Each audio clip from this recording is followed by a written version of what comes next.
11:47 p.m. Greeted at Cheating Story Lab. You're advised to examine your email and Marriott Rewards statement immediately. My lawyer's name illuminated the screen, a recent hire for what I believed was a routine infidelity case. His message sent shivers down my spine. The attachment consisted of 47 pages. My wife Carolyn lay asleep nearby, her rhythmic breathing echoing through our bedroom door. A week prior, she'd wept for hours over an alleged mistake. An indiscretion at a pharmaceutical conference in Atlanta. She'd begged for forgiveness, pledged therapy, vowed to save our 12-year marriage, asked for time to reflect. What remained unsaid was that the credit card charge I'd discovered wasn't from Atlanta. It originated from a local hotel 3 miles from our home on a Tuesday night when she'd asserted she was working late. That solitary inconsistency had been her downfall. The compilation in the spreadsheet presented by my lawyer painted a contrasting narrative to the one she had wept over. A total of 67 hotel nights spanning 3 years, with 14 distinct men identified through a comparison of her phone records and hotel guest lists. Her loyalty program had elevated her to platinum elite status. Reward points used for a weekend in Cabo, which she claimed was a solitary wellness retreat following her mother's demise. I sat in my home office until 3 a.m., meticulously reading every page. The pattern was systematic. She reserved rooms during my business trips or late shifts at the hospital where I worked as a surgical coordinator. Sometimes, the same man was booked multiple times, and one name appeared 11 times over an 18-month period. These encounters were isolated incidents across various cities whenever she traveled for her. In a pharmaceutical sales position, it wasn't infidelities that left me trembling. It was the financial misconduct unveiled in her company credit card records, which she'd been disguising as business expenses for 2 years' expenses, including non-client dinners and fake conference hotels. She embezzled around $43,000 from her employer while using my income to sustain our lifestyle. The betrayal was profound. The fraud was criminal. I chose not to rouse her that night or the following day. When she inquired about my thoughts regarding her confession, I stated I needed time to digest the information. She affectionately kissed my cheek and expressed her love for me. Her eyes showed a sense of relief, as if the difficult part was behind us. Unbeknownst to her, the real challenges were yet to come. My lawyer, whom I later discovered was Philip Grayson, specialized in divorce cases. When we first met, I believed I required a straightforward dissolution, asset division, paperwork submission, and closure. However, my circumstances turned out to be far more complex than I had initially imagined. I presented him with a dubious hotel charge and an intuition. After glancing at the charge for 5 seconds, he inquired, "Do you wish to learn all details or maintain your current beliefs regarding her?" I opted for the former. Philip was acquainted with a private investigator named Denise Ake, a former FBI forensic accountant who switched to private practice after 20 years. She could trace financial patterns, reconstruct timelines, and acquire records through legal means that many people were unaware of. What she couldn't get via subpoenas, she'd obtained through social engineering, posing as Mrs. Whitmore to confirm stays for tax purposes, accessing loyalty program data through customer service channels. It took her 3 weeks to gather all the information, 67 nights, 14 men, and fraud amounting to $43,000. However, Denise had discovered something more. Carolyn had opened a secret bank account 8 months prior, an account I was unaware of earlier. She had been gradually transferring funds from her commissions into it, amounts like $300 or $500 at a time. The account now totaled $18,000. During our second meeting, Denise mentioned she was creating an exit fund. People don't secretly store money unless they intend to use it. This revelation struck me as cold water. She wasn't trying to save our marriage. Instead, she was managing her risks, shaping the story, and buying time to solidify her financial position before I uncovered the complete truth. Her tearful confession about a single error wasn't remorse, it was crisis management. I inquired from Philip about my options. "In this state, you have grounds for divorce based on fault due to adultery," he responded. "Her fraud against her employer is a separate criminal matter. You can report it if you wish, but that decision is yours." The hidden account implies financial misconduct within the marriage, which influences property division. After a pause, he studied my face. "However, I believe that's not what you truly want to know. Here's my opinion. You're wondering if you can ensure she faces repercussions for everything, not just the infidelity or the end of the marriage, but all aspects. The answer is yes, but it calls for tactical persistence. I was a surgical coordinator for 12 years, and I grasped the essence of meticulous surgery. Haste isn't wise. Preparation is paramount, and execution follows when everything is properly aligned. So at home, I portrayed the healing husband while harboring forgiveness. For 4 months, I amassed every pertinent piece of evidence as Philip and Denise suggested. I safeguarded her phone records in a secure cloud account, photographed documents from her home office, and recorded 3 conversations where she discussed questionable financial matters with a coworker, suggesting knowledge of fraudulent billing practices. I feigned a man on the mend while she danced around consequences. We attended couples therapy. She wept about her lapse of judgment in sessions. The therapist proposed trust-building activities, which Carolyn undertook sincerely, seemingly demonstrating her dedication. I, however, participated while knowing that divorce papers had already been sealed away, awaiting the opportune moment for service. This occurred on November 18th at her company's annual sales conference awards dinner. Carolyn had won top regional performer for the 3rd consecutive year and was to receive her award in front of 200 colleagues, superiors, and clients, with me present to symbolize our rebuilding. I agreed, dressed in my finest suit, holding her hand during the cocktail hour.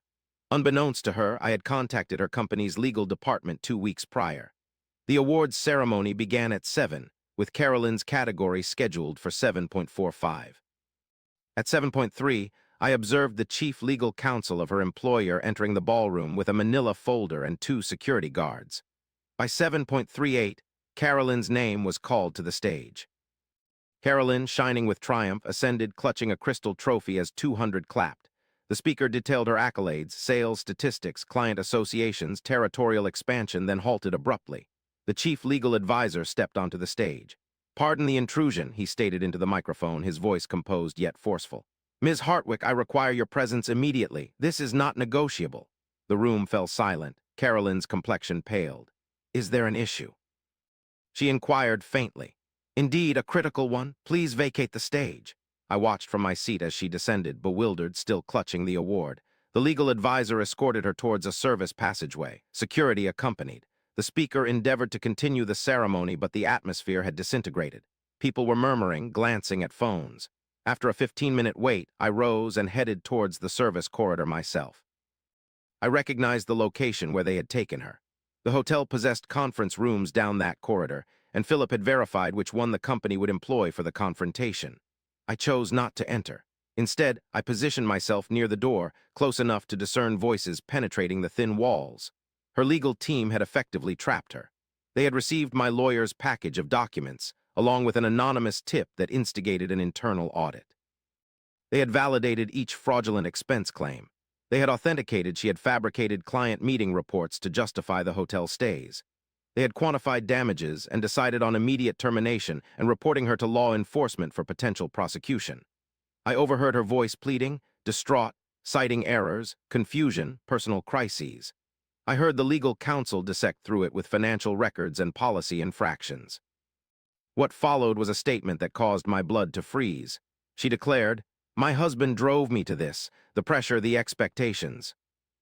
In the midst of a deteriorating marriage, she accused me of her wrongdoings.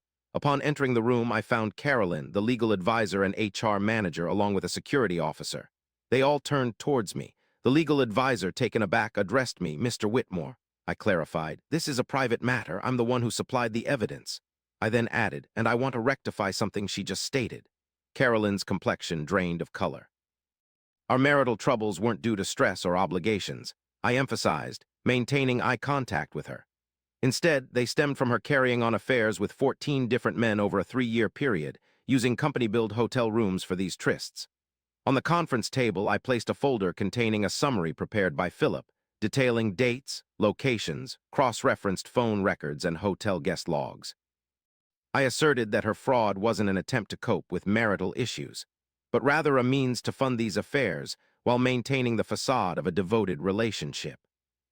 She admitted one falsehood. "Your records reveal 67 distinct hotel reservations. She has been deceiving everyone." The legal representative flipped open the file. His face stiffened as he read through the pages. "This supports our findings," he murmured quietly. Then to Carolyn, "You have 30 seconds to take off your badge and depart from this premises. Security will escort you. Within 72 hours, you'll receive termination papers and a police referral." Do not communicate with any staff members. Do not return to your workspace. Your possessions will be packed up and mailed. Carolyn attempted to speak but could not. The security manager stood, motioning towards the exit. She tripped, her heel catching on the carpet. The crystal award was clutched in her hands. She glanced at me, and I saw the instant she comprehended. For 4 months, I had been aware. While she assumed I was recuperating, I had been collecting evidence. While she showed remorse, I had been constructing the case that would unravel everything. She appeared ready to speak but remained silent. I patiently waited. Security released her. The legal advisor eyed me with a mix of respect and unease. "Thank you for your assistance in this case, Mr. Whitmore. I'm sorry for dragging you into it." "I'm not involved," I replied. I'm glad she faced repercussions from all sides. I exited the meeting room and returned through the ballroom where the award ceremony continued with forced excitement. I retrieved my coat from the storage area and drove home alone. The divorce documents were delivered the following morning. Carolyn initially contested the terms, claiming entitlement to 50% of marital assets due to the undocumented infidelity. However, my state's fault-based divorce laws saw it differently. She attempted to claim a secret bank account as personal savings. Financial investigation uncovered that it was funded by commissions tainted with fraudulent expenses, thus making it marital property obtained through illicit means. She contended that my records infringed upon her privacy, but Philip countered by stating that hotel loyalty programs and credit card statements were acquired via lawful subpoenas, while phone records were accessible as an account holder on our shared family plan.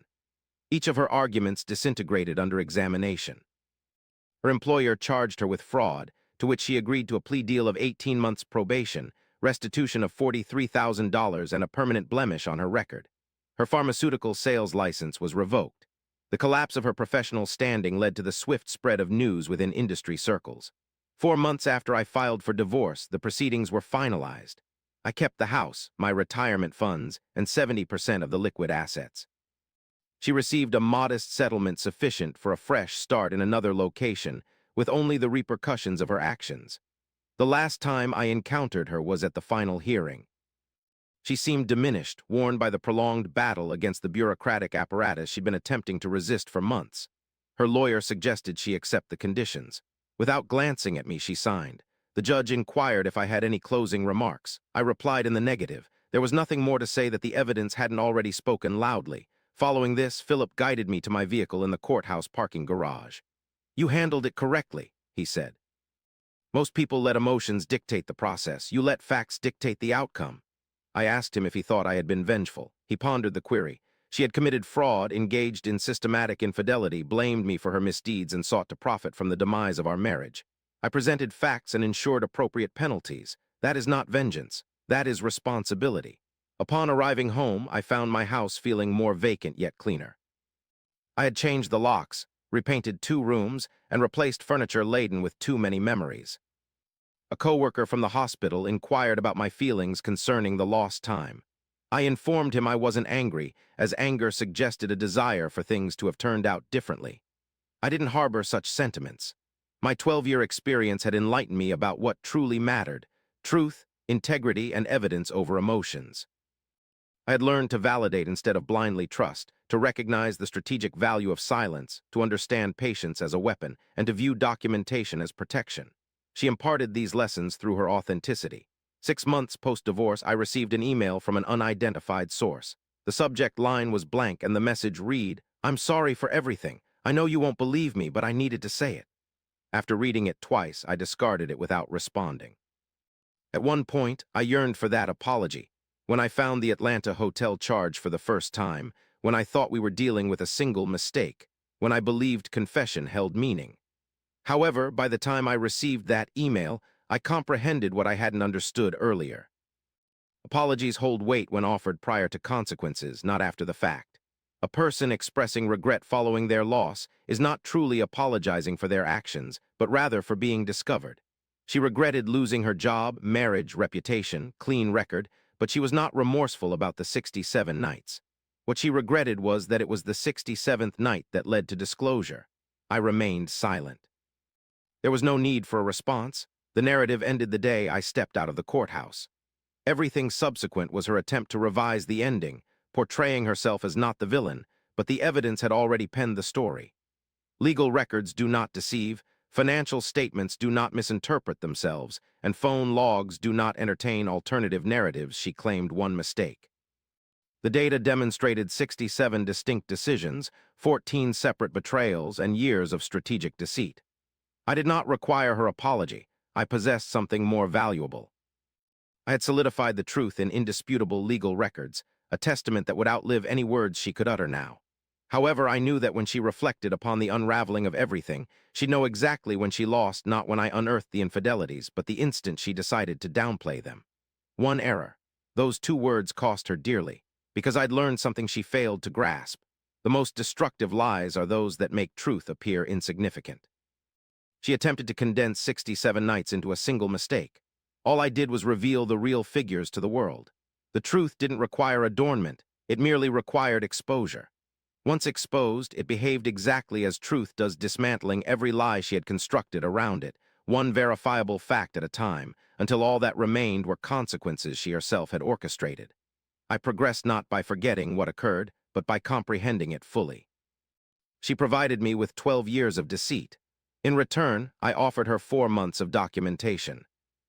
The agreement was just, retribution was balanced. The result was deserved and the lesson endured. Trust doesn't regain strength through sobs and pledges. It's either respected from the outset or erased irreparably. She opted for destruction. I merely decided to chronicle it.